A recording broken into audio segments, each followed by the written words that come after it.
रहीम dear student, क्या आपने कभी इस बात पर गौर किया है कि आयरन का एक छोटा सा गिल पानी में डूब जाता है, लेकिन वहीं वुड का एक बड़ा सा पीस भी पानी में नहीं डूबता। सो इसका राज छुपा है डेंसिटी में। एंड आज की वीडियो में हम डेंसिटी को ही डिस्कस करने वाले हैं। This is the last topic of chapter number 8। तो बेसिकली डेंसिटी क्या होता है? डेंसिटी का मतलब होता है कि किसी खास वॉल्यूम के अंदर किसी चीज का कितना मास प्रेजेंट है। It is the mass of a substance in unit volume, यानी एक स्पेसिफिक वॉल्यूम के अंदर कितना मास प्रेजेंट है किसी भी सब्सटेंस का। सो ये चीज होती है डेंसिटी। अच्छा, डेंसिटी को फाइंड आउट कैसे किया जाता है? डेंसिटी को मालूम करने के लिए मास को वॉल्यूम से डिवाइड किया जाता है और इसका यूनिट होता है ग्राम पर सेंटीमीटर क्यूब।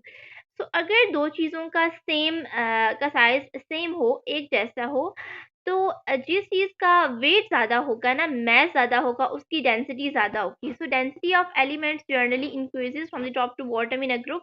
अच्छा, जैसे जैसे हम टॉप टू बॉटम मूव करते हैं ना, डेंसिटी बढ़ती रहती है। लेकिन अगर हम पीरियड में लेफ्ट से राइट मूव करें तो जो डेंसिटी होती है ना, वो लेस सिग्निफिकेंट होती है, यानी कि डेंसिटी में ज़्यादा चेंज नहीं आता। तो फर्स्ट ग्रुप की अगर हम डिस्कस करें ना, तो इस केस में क्या हो रहा है? डेंसिटी इंक्रीज हो रही है। लिथियम के केस में अगर 0.53 है, तो सोडियम के केस में 0.97 है। लेकिन यहाँ पर एक एक्सेप्शन आ गई है। पोटेशियम के केस में 0.89 होती है, सोडियम से कम होती है। रुबीडियम एंड सीजियम के केस में भी क्या हो रहा है कि डेंसिटी बढ़ रही है, इंक्रीज आ रहा है डेंसिटी में। तो उसके बाद हम इन टेक्स्ट क्वेश्चन को डिस्कस करते हैं। तो फर्स्ट क्वेश्चन को डिस्कस करें अगर हम, तो यहाँ पे हमें ना first question of exercise, the electronic configuration of the outermost shell of an element is ns2 and np3।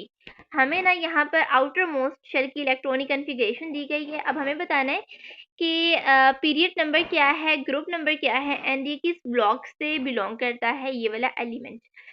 So basically क्या हो रहा है कि जो सबसे बाहर वाला शेल है ना, उसमें 5 इलेक्ट्रॉन्स हैं। 2 इलेक्ट्रॉन हैं एस ब्लॉक में एंड और 3 इलेक्ट्रॉन हैं पी ब्लॉक में। सो टोटल यहाँ पर 5 वैलेंस इलेक्ट्रॉन्स हैं। एंड जितने वैलेंस इलेक्ट्रॉन्स होते हैं ना पी ब्लॉक में, वही ग्रुप नंबर होता है। सो इसलिए ये ग्रुप 15 का एलिमेंट है। एंड जो पीरियड नंबर होता है ना, वो इक्वल होता है to the value of N. So basically जिस शेल का जो नंबर होगा ना, लास्ट नंबर होगा, जैसे कि n इज इक्वल टू 3, सो वही पीरियड नंबर होता है। एंड क्योंकि लास्ट इलेक्ट्रॉन पी ब्लॉक में गया है, तो इसलिए ये पी ब्लॉक एलिमेंट है। सो नेक्स्ट क्वेश्चन में आए तो यहाँ पे हमें बताया गया है कि what is the group of the element having 8 electron in its outermost shell. अब एक एलिमेंट है जिसके आउटर मोस्ट शेल में ना 8 इलेक्ट्रॉन्स हैं, तो उसका ग्रुप क्या होगा? And what is the physical state and does this element exist. So 8 valence electrons हैं एक एलिमेंट के आउटर मोस्ट शेल में। सो इसकी इलेक्ट्रॉनिक कन्फिग्रेशन क्या होगी? ns2np6। तो इसकी इलेक्ट्रॉनिक कन्फिग्रेशन तो ये होगी। अच्छा, ये जो एलिमेंट्स होते हैं ना, ये ग्रुप 18 से बिलोंग करते हैं और ये नोबल गैसेस होती हैं और फिजिकल स्टेट गैस होती है। तो अगर आउटर शेल में 8 इलेक्ट्रॉन्स हों तो ये शेल कंप्लीट होता है और ये एलिमेंट्स ग्रुप 18 से बिलोंग करते हैं और इन्हें नोबल गैसेस कहते हैं और ये गैसेस की फॉर्म में एग्जिस्ट करते हैं और इनका जो आउटर मोस्ट शेल होता है ना, वो स्टेबल होता है। सो नेक्स्ट क्वेश्चन पे अगर हम आए, तो यहाँ पे हम डिस्कस करेंगे an element belong to the group 16। एक एलिमेंट ऐसा है जो कि ग्रुप 16 से बिलोंग करता है और वो गैस है। So to which period does it belong, तो वो कौन से पीरियड से बिलोंग करेगा? सो यहाँ पे ग्रुप 16 के एलिमेंट्स हैं, तो इनमें सिर्फ ऑक्सीजन ही एक ऐसा एलिमेंट है जो कि गैस की फॉर्म में एग्जिस्ट करता है और ग्रुप 16 से भी बिलोंग करता है, जबकि इसके अलावा बाकी एलिमेंट्स में कोई भी गैस नहीं है। तो ऑक्सीजन ही एक ऐसा एलिमेंट है जो कि गैस भी है और ग्रुप 16 से बिलोंग करता है, तो इसका जो पीरियड है वो पीरियड 2 होता है। तो उसके बाद हम डिस्कस करते हैं नेक्स्ट एक्सरसाइज को। सो यहाँ पे हमें क्वेश्चन है कि बेरियम प्रेजेंट है ग्रुप 2 के अंदर और ये पीरियड 6 से बिलोंग करता है। तो हमें ये सारी चीज़ें बतानी है। अच्छा, बेरियम क्या है? बेरियम एक मेटल है या बेरियम एक नॉन मेटल है? सो इसका आंसर है कि बेरियम एक मेटल है। तो इसके अलावा सेकंड चीज़ जो हमसे पूछी गई है वो है कि बेरियम इलेक्ट्रोपॉजिटिव है या फिर इलेक्ट्रोनेगेटिव है। तो बेरियम इलेक्ट्रोनेगेटिव है और ये इजीली इलेक्ट्रॉन्स को लूज कर देता है। तो थर्ड चीज़ है कि नेचर क्या है बेरियम ऑक्साइड की। सो बेरियम ऑक्साइड्स ना बेसिक होते हैं नेचर के अंदर, क्योंकि इसमें क्या हो रहा है कि जो बेरियम है ना, ये अपने इलेक्ट्रॉन्स इजीली लूज कर देता है, तो मीन्स ये एक मेटल है और मेटल हमेशा जो है वो बेसिक ऑक्साइड्स बनाते हैं। तो फिजिकल स्टेट क्या है बेरियम की, कि ये किस फिजिकल स्टेट में एग्जिस्ट करता है? तो बेरियम सॉलिड फॉर्म में एग्जिस्ट करता है रूम टेम्परेचर पे। अच्छा, उसके बाद आते हैं नेक्स्ट क्वेश्चन पे। सो element with the largest atomic radius, which group and period? So in which group and period would you expect to find an element with the largest atomic radius? एक ऐसा element है जिसका atomic radius बहुत ज़्यादा बड़ा है, तो उसका ग्रुप और पीरियड क्या होगा? जो एटॉमिक रेडियस ना डाउन द ग्रुप इंक्रीज करता है और लेफ्ट टू राइट इंक्रीज करता है, ये हमने आई थिंक लास्ट वीडियो में डिस्कस किया था।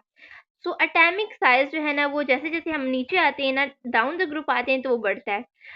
सो जो सबसे ज़्यादा लार्जेस्ट साइज होता है ना, at the bottom left of the periodic table, यानी कि जो ग्रुप वन होता है ना उसका जो जैसे जैसे हम ग्रुप वन में डाउन द ग्रुप आते हैं ना, तो सबसे ज़्यादा साइज बढ़ता है। तो ग्रुप वन के केस में जो पीरियड 7 है ना, वो उस केस में जो सबसे ज़्यादा ना साइज बढ़ता है। सो एटॉमिक साइज इंक्रीज होता है down the group and it decreases according across the period. So largest size is bottom left corner group one period 7। सो इसलिए सबसे जो बड़ा रेडियस होता है ना, वो ग्रुप वन पीरियड 7 में मिलेगा। सो नेक्स्ट क्वेश्चन पे आते हैं। सो नेक्स्ट क्वेश्चन में हमें प्रिडिक्ट करना है the group number of the element most electropositive and the most electronegative elements. So यहाँ पे हमें क्या बताना है, कि हमें बताना है कि कौन सा जो ग्रुप है ना, वो सबसे ज़्यादा इलेक्ट्रोपॉजिटिव है या सबसे ज़्यादा इलेक्ट्रोनेगेटिव है। सो मोस्ट इलेक्ट्रोपॉजिटिव ग्रुप जो है वो ग्रुप वन है, and most electronegative group group 17 है। सबसे ज़्यादा इलेक्ट्रॉन देने वाला जो ग्रुप है वो ग्रुप वन है, जो कि इजीली लूज कर देता है, और सबसे ज़्यादा इलेक्ट्रॉन लेने वाला जो है ना ग्रुप, वो ग्रुप 17 है, जो कि इजीली ले लेता है। अच्छा, उसके बाद नेक्स्ट क्वेश्चन है। सो यहाँ पे हमें बताना है कि among lithium, potassium, oxygen, fluorine, chlorine. अब यहाँ पे हमें कुछ एलिमेंट्स गिवन है। सो हमें बताना है कि सबसे ज़्यादा लोवेस्ट आयनाइजेशन एनर्जी किसकी होती है? सो लोवेस्ट आयनाइजेशन एनर्जी पोटेशियम की होती है, और ये ग्रुप वन पीरियड 4 से बिलोंग करता है। और हाईएस्ट इलेक्ट्रॉन अफिनिटी किसकी होती है? क्लोरीन की होती है। ये ग्रुप 17 पीरियड 3 से बिलोंग करता है। अब लोवेस्ट आयनाइजेशन एनर्जी से होगी, तो इसका क्या मतलब है कि पोटेशियम अपने इलेक्ट्रॉन्स इजीली दे देगा। जब ये इजीली दे देगा ना, तो जो एनर्जी एक इलेक्ट्रॉन को निकालने के लिए चाहिए होती है ना, वो आयनाइजेशन एनर्जी होती है। तो अगर ये इजीली इलेक्ट्रॉन दे रहा है, तो एनर्जी यहाँ पर ज़्यादा यूज़ नहीं होगी, तो दैट्स वाई यहाँ पर आयनाइजेशन एनर्जी कम यूज़ होगी। लेकिन इलेक्ट्रॉन अफिनिटी वो एनर्जी होती है जो कि किसी भी इलेक्ट्रॉन को ना ऐड करने के लिए चाहिए होती है। तो जब हम ऐड करेंगे ना क्लोरीन के अंदर कोई भी इलेक्ट्रॉन, तो उस केस में जो इलेक्ट्रॉन अफिनिटी है ना, वो हाईएस्ट होगी। अच्छा, उसके बाद हम नेक्स्ट क्वेश्चन को डिस्कस करते हैं। So this is the last question, and which two elements react to give? अच्छा, दो elements react करते हैं तो हमें बेसिक ऑक्साइड या फिर एसिडिक ऑक्साइड देते हैं। सो बेसिकली क्या होता है कि जब सोडियम ने रिएक्ट किया ना ऑक्सीजन के साथ, तो सोडियम ऑक्साइड मिला, और सोडियम एक मेटल है, और ये हमेशा बेसिक ऑक्साइड देते हैं। सो मेटल का ऑक्साइड बेसिक होता है, लेकिन नॉन मेटल का ऑक्साइड एसिडिक होता है। सो सिमिलरली सल्फर ने ऑक्सीजन के साथ रिएक्ट करके सल्फर डाइऑक्साइड दिया, तो ये ऑक्साइड एसिडिक होगा।